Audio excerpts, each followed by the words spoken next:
are visiting San Francisco, California. From here, there's an awe-inspiring view of the Golden Gate Bridge, which is one of the most recognizable bridges in the world. Construction for the Golden Gate Bridge was completed in 1937. The Golden Gate is a suspension bridge. That means the load-bearing portion or deck of the bridge is hung or suspended from strategically placed towers, as well as a series of vertical cables that span the bridge's length. Thanks to the temperate climate here, the city by the bay boasts a stunning variety of locally sourced foods. Fresh seafood from the Pacific Ocean is brought back daily into the city through places such as the Fisherman's Wharf. The combination of locally sourced foods, fresh seafood, and the rich soil of Napa Valley and Sonoma provides San Francisco with an amazing food profile. San Francisco's Chinatown remains one of the largest and most vibrant Chinese communities in the country. Later, we'll be visiting the Golden Gate Fortune Cookie Factory, which is situated in the heart of historic Chinatown, to see how fortune cookies are made. San Francisco is also famous for its hilly terrain. One famous example of this is Lombard Street, the most crooked street in the world. The design, first suggested by the property owner Carl Henry in 1922, was intended to reduce the hill's natural 27% grade. Before cars and trucks were standard means of transportation, getting people and goods from the bottom to the top of San Francisco hills proved quite a challenge. In 1873, an inventor named Andrew Halliday introduced special trains named cable cars that went on to become synonymous with San Francisco. We'll be visiting San Francisco's Cable Car Museum today to learn about these famous cable cars and their important role in San Francisco history. But perhaps what San Francisco is best known for is its historical resilience and modern innovation. San Francisco has survived historic fires and devastating earthquakes, and has been rebuilt from the ground up on more than one occasion. And today, it is home to some of the most innovative entrepreneurs, scientists, and startups in the world.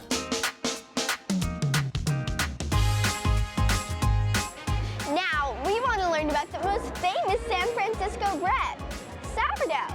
And the Boudin Bakery is the perfect place to do just that. Sourdough starter begins with a combination of flour and liquid. Friendly bacteria, lactobacilli, present in our natural environment, and the wild yeast attracted to and living on flour begin to work with one another when flour is mixed with warm water. The result, sourdough starter. These tiny living creatures, lactobacilli and yeast, collectively called the sourdough's microflora, generate byproducts that cause bread to rise and give it a complex, rich flavor. If properly fed and kept at optimal heat and humidity, sourdough starter can live for hundreds of years. And that's just the case here at Boudin Bakery, home of San Francisco's famous sourdough bread. In fact, the prominent lactobacillus in Boudin Bakery's mother dough has been identified and named Lactobacillus San Francisco. Boudin's French Bakery is an iconic San Francisco landmark which first opened its doors in 1849. During the 1906 earthquake, Louis Boudin saved the mother dough in a bucket and kept it alive until they opened a new location. All of the sourdough bread Boudin bakes today is descended from that original dough. Welcome to Boudin Bakery. Are you guys ready to bake some great sourdough bread today? Yes, we are. First, we got to get you prepared, okay? Look what I brought you. I brought you a nice hat so you start looking like a baker, so okay? great. Wow, thank Let's you so put them out, much. please. I also look what I have a little surprise for you. Look what I made. I try to make it almost exactly like yours, but this is for you. Oh, thank you. Look at that. This is so beautiful. Thank you so much. Yeah, you're welcome. Now, do you like that hat? Hey! We're almost ready. We just got to go wash our hands really well, and then so we can start baking and making some dough and meet Mother Dough upstairs, all right? Let's get started. Okay, let me introduce you to Mother, our Mother Dough. She lives in here. This is our Mother Dough. So this is over 160 years old. Whoa, are we gonna use all of that or just a little bit? We're gonna do the whole thing. Look at this. Oh gosh, wow. first, we gotta make more for tomorrow. We're gonna cut it. It's gonna help me put about 10 pounds. Gotta be 10, perfect. Okay, we're doing this because this is our seed. Now this, we're gonna make sourdough bread. So this goes right here with the flour. Wow. Woo, great, that's good. Let's put some salt in there, here. 4 simple ingredients on sourdough bread. 6, 7, 8, 9, 10, look at this. The way this works, it works like when you ever chew bubble gum before.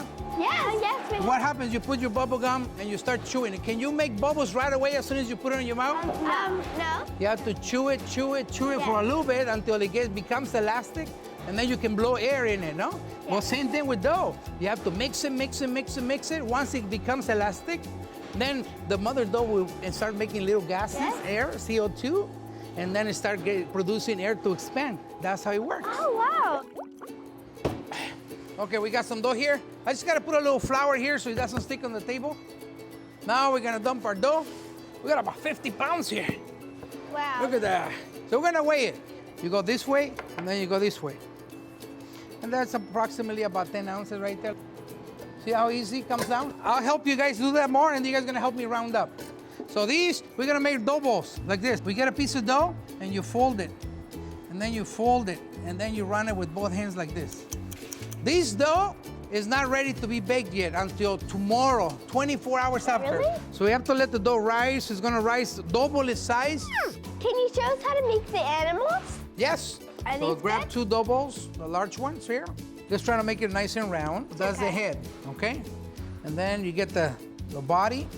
Beautiful. Put them together like this. Perfect. Great. Okay, now we're gonna do the ears. So let's get a piece of dough.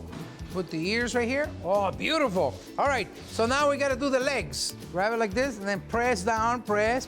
Very good, excellent. We'll tuck it underneath. Okay, the arms, let's do it. Same thing, we'll do it again. And then let's do like a little stop right here, like a knife. Let's do chop it a little bit right here. Press a little hard, cut, 3 cuts. So do the little claw, like this. 3, and tuck it right on the left side. 3, there we go. I'll do it for you, 1, 2. So grab 1 dough ball, and then make a little, round it up really nice, really pretty. Because that's gonna be the nose. So we have a little dough ball, let's put it right in the middle here, on the nose. Beautiful. Now, let's take a little piece like this. Excellent, right here. Now we'll get another piece like this, and we're gonna try to cut it like this on half. And then we get the cutter, look what I'm gonna do. Cut on each side, and you get a little dough piece like this, look, wrap it around this way. And then we wrap it around, and we make a bow tie.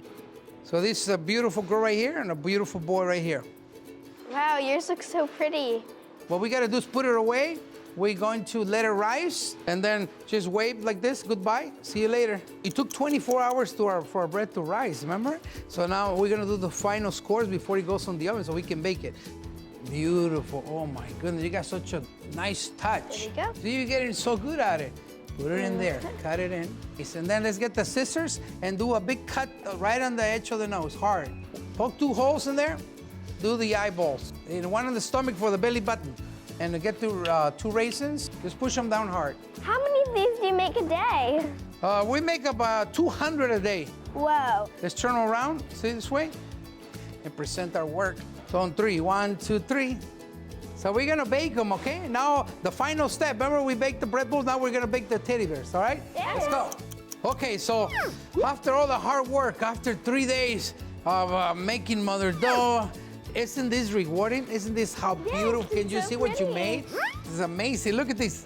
That's your boy and your little girl right here. You guys were awesome. I really appreciate you coming down to Boudin. The Cliff House is a microcosm of San Francisco resilience, as it was destroyed and rebuilt numerous times. The first Cliff House was built in 1863 and bought by Adolf Sutro in 1881. In 1894, a fire destroyed the original Cliff House. But in 1896, Sutro built the second Cliff House, the Victorian Cliff House, a grand 8-story castle-like structure complete with turrets. In 1906, 80% of the city was demolished by a massive earthquake and sweeping fires. The Cliff House survived the 1906 earthquake but was destroyed by fire in September of 1907. The daughter of Adolphe Sutro rebuilt the Cliff House, this time in the neoclassical style that is the basis of the structure we see today.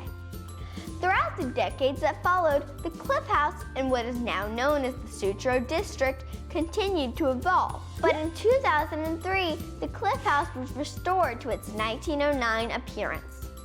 We're starting our visit to San Francisco by meeting Kevin Weber, executive chef of the Cliff House, to cook some of Cliff House's signature Northern California-inspired dishes.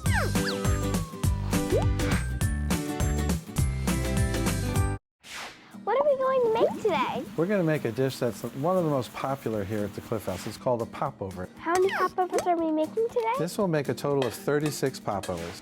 All right, if you want to pass me that, I'll just put it in the blender here. You want to add the salt and the sugar for me? Sure, all of them? All of it. Add the milk. And then because we don't want to make a mess, we're going to lower it a little bit before we put the flour in. So there's the batter now. You can see it's really runny. It's not like a dough, like a bread dough.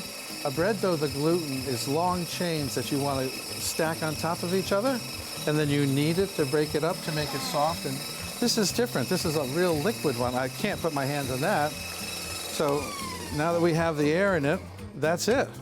See how thin the batter is? Yes, it's very thin. All right. I'm going to take a hot pan here from the oven, and we're going to use that oil right there. For this, I use cottonseed oil. Cottonseed oil, we've never used that before. You can use rice bran oil. You want to use an oil that has a high viscosity. So then we're going to add flour. So the oil and the flour go together. And that's just called a slurry. And then we're going to take our brushes, and you're just going to dip it in there, and you want to just go like that, really generous. Why do we use a hot pan? We want to use a hot pan because we don't want it to stick to the sides at all. So we just want to fill the pans 2/3 of the way full because it's going to expand so much. There's one for you and one for your sister, all right? What happens when this goes into the oven, it's going to be at 350 degrees. The heat will right away start cooking the top of the popover, and it seals it. And then inside are all the air bubbles. And as the air bubbles get hotter and hotter, they join into one big air bubble. And that's what makes the bread rise, because there's no leavening agent. So the only thing that's making it rise is the air and the steam. So now let's take it to the hot oven. Whoa, those are so big. Aren't they different than what we put in the oven? See how the steam has made it rise, and you can see how it was sealed so no air could get out. So they're actually hollow inside. So go ahead and try it. Use your knife maybe to cut it open, and you'll see the center is empty. You can put a little bit of butter in there, and then you can put strawberry jam or orange marmalade or any kind of jam or jelly you wanted to. I've worked here for 40 years, and I still have them every day. I'm not tired of them yet. These are so good. Delicious. Isn't it good?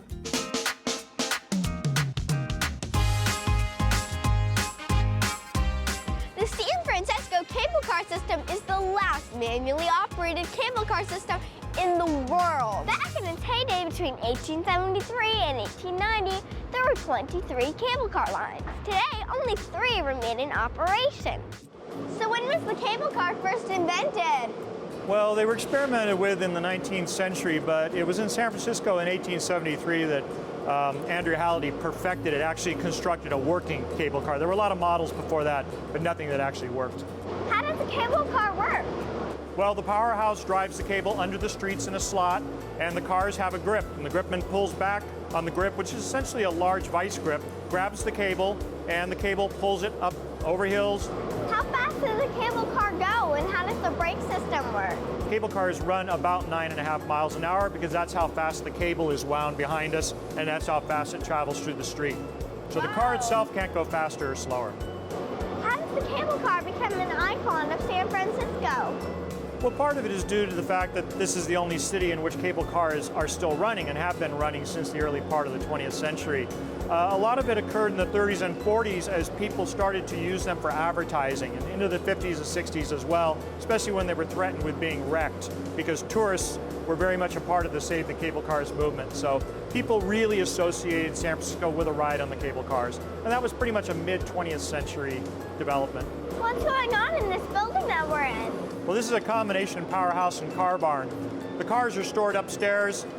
The winding machinery powers the cable that runs under the streets. We also have the blacksmithing shops, the mechanical shops, the carpenter shops. Everything is done in this powerhouse. Cars are built, they are worked on, they are serviced, and they are operated. So everything that involves a cable car happens out of this building.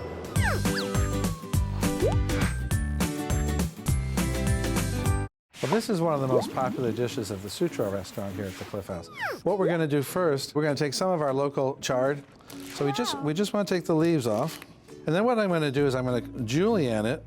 And a julienne is the name of a cut. It just means to cut something very thin. So I'm just going to take it and cut it like this. So now we're going to start the pickling liquid, okay? It's white wine vinegar. It's always a vinegar, which is an acid. So we're going to put that in here.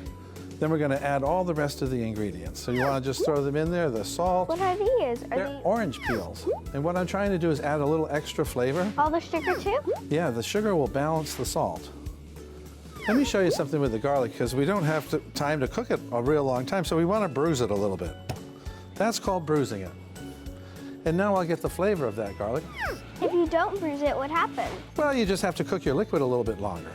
So now you're putting in your spices, your I coriander. love the smell of cumin. Isn't that nice? We're adding a lot of different aromas for it. I know, it's going to smell so good. There's two types of pickling. One is by fermentation, which means you can actually just take the vegetable and put salt on it, and then you bury it in the ground. But we're doing a liquid one. We're doing the acid-based one. So now what we'll do, we'll put our julienne vegetables here. See, I cut them thin and on an angle so that the flavor can get right inside. Doesn't that smell nice? Yes, it smells so good. It doesn't smell just like vinegar. It's strong, though. That's what you want. So that's going to go right here. We pour that vinegar over the fresh vegetables. So we want to leave that while we get the salmon ready. This is bacon-crusted salmon, so you want to take that bowl right there. That's bacon that we put through a food processor and made into a paste. So just take your knife and just spread some on the top part of that salmon. And you want to cover the whole thing, and you want to cover it thick. So that's a beautiful job. Perfect. The pan is hot. I'll take that.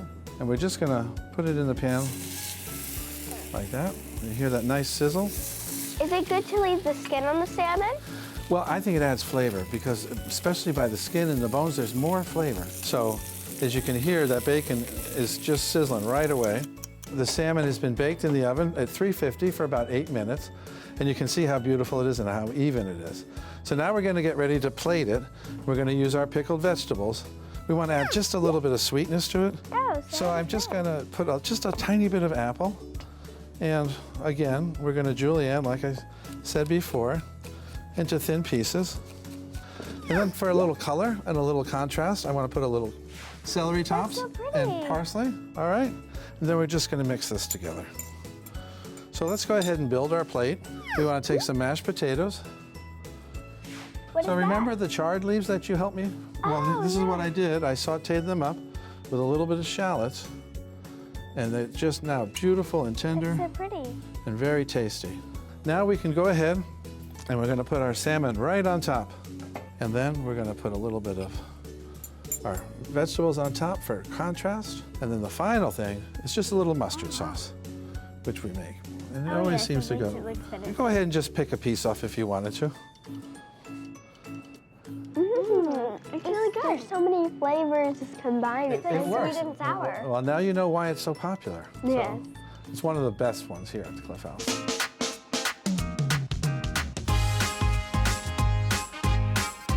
San Francisco's Chinatown is the largest Chinatown outside of continental Asia and the oldest such cultural enclave in North America. Today, we're stopping in at one of Chinatown's favorite video attractions, the Golden Gate Fortune Cookie Factory, to see how these famous cookies take shape. Each thin circle of dough is pulled off the hot press. A fortune is placed on one side, and then, while the cookie is still very warm, it's formed over a steel rod in the shape we recognize as a fortune cookie. This process has to be done quickly or the cookie will harden before it has a chance to take its proper shape. So can you tell us how this machine works? Here's the batter from here. That pumps out from here, the batter. And this is the adjustment, how much I can go in, and it goes around. When it come out, it's very hot and soft. And you only got 3 seconds to get it done. How do you fold them and how do you get the paper in? Watch me, watch my hand, my left hand. The trick is the left hand. Look, look, I'll do a slow motion, okay? How many cookies do you make here a day? I make 5,000 a day. That's a lot. What kind of fortunes do you put inside the cookies? Oh, good one today. It's just Golden Gate fortune cookies are twice as good.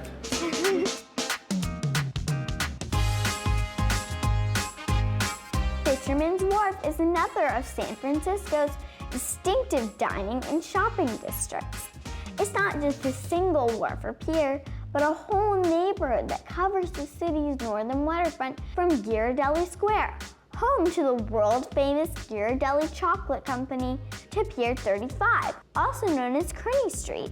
The wharf still remains the active home to many working fishermen and their fleets fishing for local favorites, including the delicious Dungeness crab.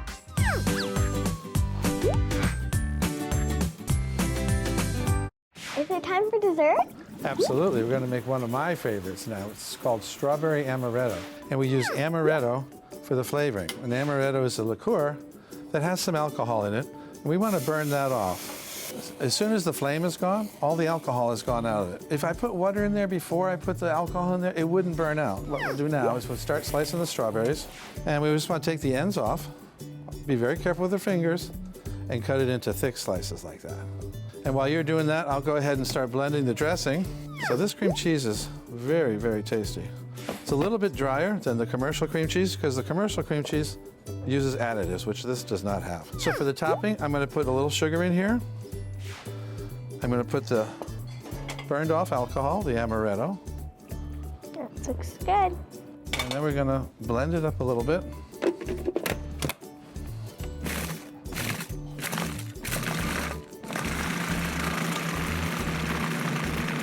And now I'll add the eggs, the pasteurized eggs, because I didn't want them to go in too early. It was too hot.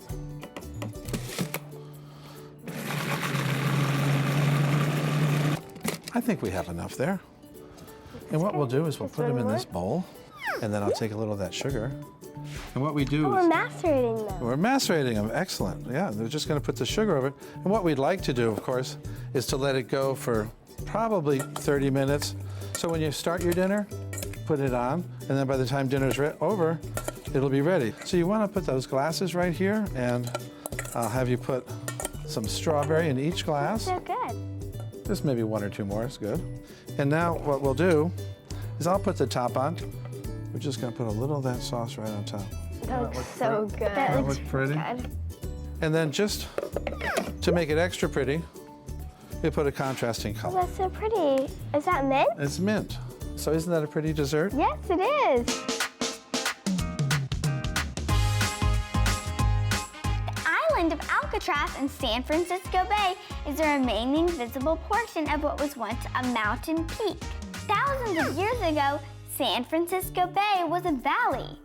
When the sea levels rose, the valley was flooded, leaving just the tip of the sandstone formation that became known as Alcatraz Island, sticking out above sea level. Later, Alcatraz became home to one of the toughest maximum security federal prisons in America. Though attempts were made, no successful escapes have ever been documented from Alcatraz. That's because the waters surrounding the island are extremely treacherous. The temperature averages below 60 degrees Fahrenheit, and the currents are incredibly swift and strong.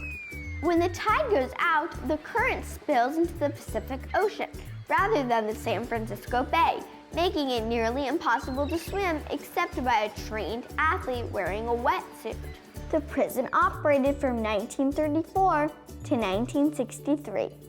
In 1986, Alcatraz was designated as a historical national landmark.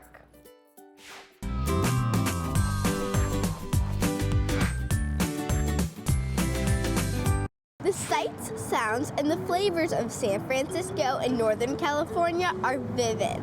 We're very thankful to the Cliff House executive chef, Kevin Weber, for sharing his signature Cliff House dishes. And we are appreciative to Boudin Bakery's master baker, Fernando Padilla, for demonstrating the science of sourdough. We enjoyed the opportunity to learn firsthand about the Cable Car Museum, Fisherman's Wharf, and Alcatraz.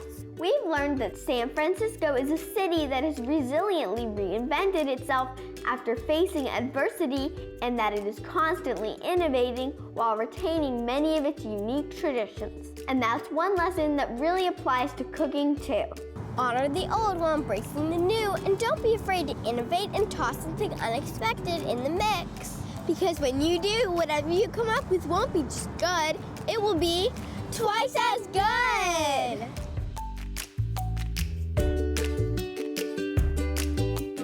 For more information about the dishes prepared on today's show, including a listing of ingredients and the recipes, please visit us at twiceasgoodshow.com.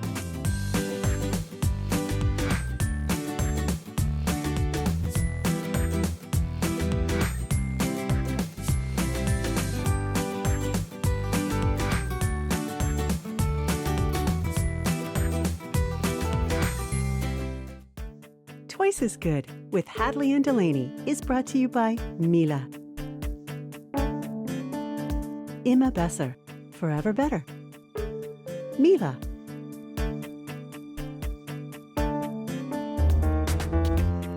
And by Cuties. Cute you can eat. Cuties.